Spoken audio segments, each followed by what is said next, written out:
Hey guys, today I'm showing off HEL.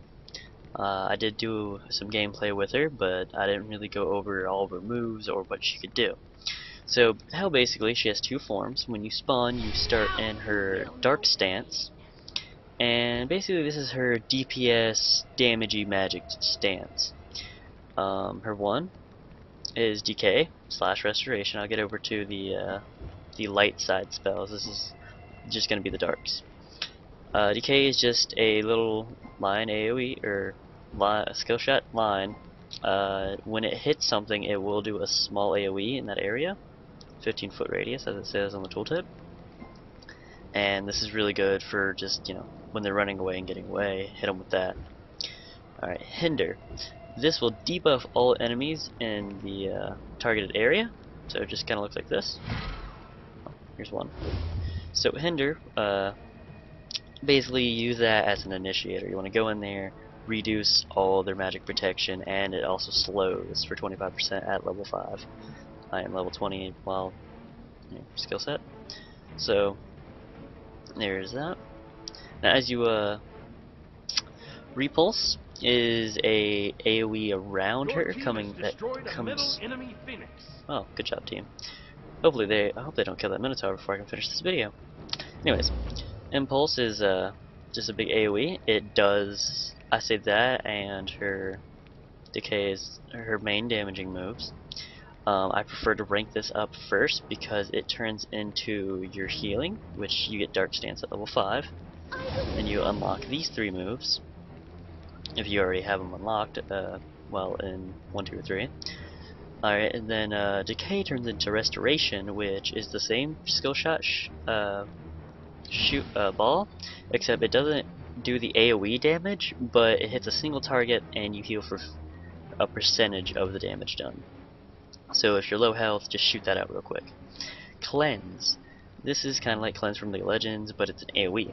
Same deal. Let's say, Artemis stuns you with her boar, or you actually walk in one of her traps. Pop it down, you're free.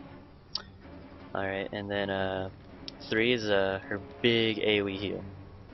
It also is a movement speed buff to you and your allies. So every time you cast this, you will be healing yourself and increasing movement speed, as you can see here. And then switch stances, of course, it just switches from dark to light. Now as for abilities, I go with Hand of God and Meditation, Meditation. Hand of God, just because early game to mid game, she really can't clear creeps by herself. I mean, you do have the big AoEs, it's just you're not hitting as hard yet at that point. And Meditation, because you will run out of mana if you're laning very well. Because with her heal abilities, you can heal you and your lane partner very well, or even if you want to go solo. And then as a third ability, you could also have maybe an agility buff or sprint as well. I choose purification beads because you're the support. You will always be the one getting stunned and focused, and always being focused on and CC'd. So they wanna. But of course, as a healer, you have to stay kind of in the back. But the only way HEL heals is this. You gotta be up with your team. So, as for her build, as you see here, I can show. Of course, get the Meiji boots. Open with level 2 boots, or sometimes I open with level 1 boots and a Warlock Sash level 1. Either or. I do recommend the Warlock Sash because it's a good snowball item. It permanently gives you stacks, so it's not like when you die you lose all your stacks. It's permanent. It goes up to 80 stacks, so you get 2 health. So that's an extra 160 health, which already gives you 300 health at level 3.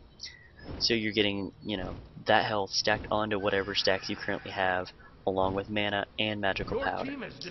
It's a really good snowball item overall. It will give you your base, health, mana, magical power, everything you need just to be a little tanky, a little bit damaged as well. Chrono Pendant's a little iffy still. I do like the magical power and the mana regeneration off of it, along with the cooldowns, because with HEL, I mean, you can pop out all of her abilities really quickly and then you're just stuck with auto attacks. Go with Gem of Isolation, definitely, because when you hit an enemy, you know, they see you and your team coming or pushing, you want to slow them as quick as possible. Every one of your abilities will slow them, except for, of course, Switch Stance. But that's also why I'm thinking switching Chrono Pendant with Polynomicon, because Polynomicon, if I can find it, every time you use an ability at level 3, your auto attacks do a percentage of your magical power. So if you had this, and it also has magical lifesteal, which is something I'm missing from this build. So I'm thinking about replacing Chrono Pendant with a Polynomicon because you can switch stance, do an auto attack, and then you would get the buff. So, but Gem of Isolation, good for slowing, gives you a lot of health, mana, and magical power, of course. Because you want to put some health and mana on her, definitely, because again, she's a really weak champion. She's of course a support / DPS, so she can't really take hard hits, but she can definitely deal them. And then just to make her even more a little tankier, I go with the Breastplate of Valor for the cooldown reduction, and the physical protection, and of course the mana. Now mana is a big part of her. As you see, at this part of the build I have 3k mana, but you know, you can spam her abilities. Like here's just a neutral creep. I'm going to start by opening with my 2, Hinder. You see a little debuff ring will go around him. Throw that out, and that's basically her nuking combo, and then you can switch over to her light form and shoot the ball again, because these are on separate cooldowns. So I can go here, do the same thing, just pop them all out, do still alive, switch over, boom. And but now as you see, after, you know, I can pop down this combo,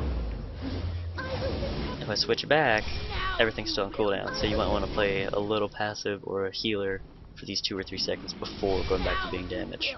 Make the most of your abilities while you still have them.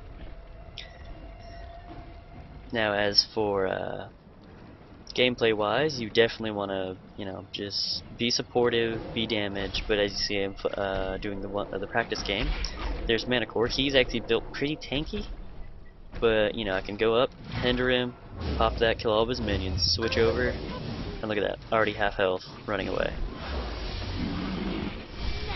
And then, you know, he's on the summoner platform, so he's gonna heal up. I'm gonna get out of here before he kills me. But yes, HEL is a very fun champion to play.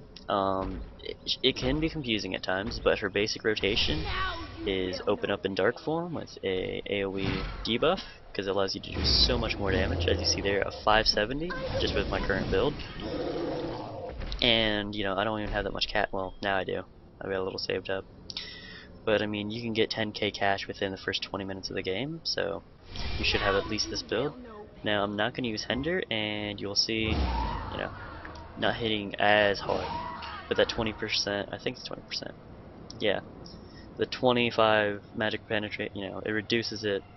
Especially if they're not building magic penetration at all, then you can just eat them. Like I've one-shot a Raw before with the her AoE. So it's a really fun champion to play.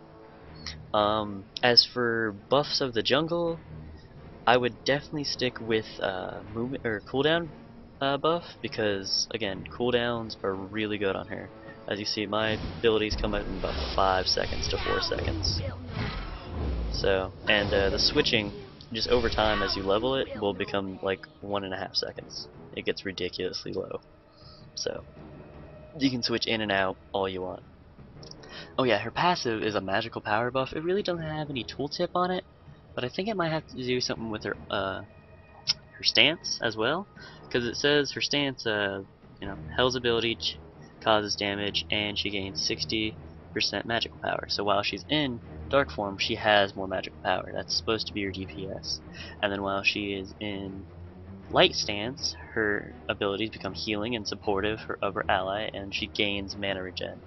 So if you're fighting, definitely just be in dark form, but I say if you're walking around the map trying to catch up to your team or something, definitely, because as you see there, the mana regen is just a lot better. Even though I do have mana buff, but you can see it gets a little slower while I'm in dark form. So I'm going to go ahead and waste a little bit of mana. And then I'll switch over to light form. And and you can see it's going just that extra, 25 mana per second, or per 5 seconds is really good. So here we go, I'll try to nuke down Mana Core again. So I'm just trying to pop all my abilities on him. So he is built, because Mana Core in this I think his build is supposed to be tanky along with damagey, just so he can push the lane and fight back. But I definitely suggest HEL as maybe not your first character to play, but definitely a character to find out. Because she is confusing to play because you don't just have your 3 moves and an ultimate. You have basically 6 moves plus just a switch. So if you ever played Nidalee from League of Legends or Lee Sin, you can kind of get, a good feel of, oh, this move activates a different move. So, but again, my recommended combo is just open up with the debuff on your enemies, run in, finish off all their minions, switch over, and then shoot the 2 line balls. Play a little passive, heal myself up. If definitely when you get CC'd, or if you can, help out your team as well, because she is definitely one of the best supports out there. She's definitely the best healer compared to Ra and Ganyu currently. So I mean, and she can clear out minion waves very quickly. Farming gold, real simple. But definitely, if you see a teammate frozen, this is all you gotta do is just look at them, pop down that, and you can also heal. You can also heal your minion wave. So definitely when you're soloing, because I have soloed with HEL a few times. As you see these frontline minions, they're being damaged. I can heal him pretty well, and he's living another day. That one minion does make a difference. So again, just running up here, nuking him as hard as I can. And switch back over, get the last ball in, and there you go, Mana Core's down. And there goes the minion. Thank you guys for watching this video. If you'd like to see more gameplay or suggest a champion for me to try and give my tips and tricks on, I will definitely do that, and leave a comment down below. Thanks for watching.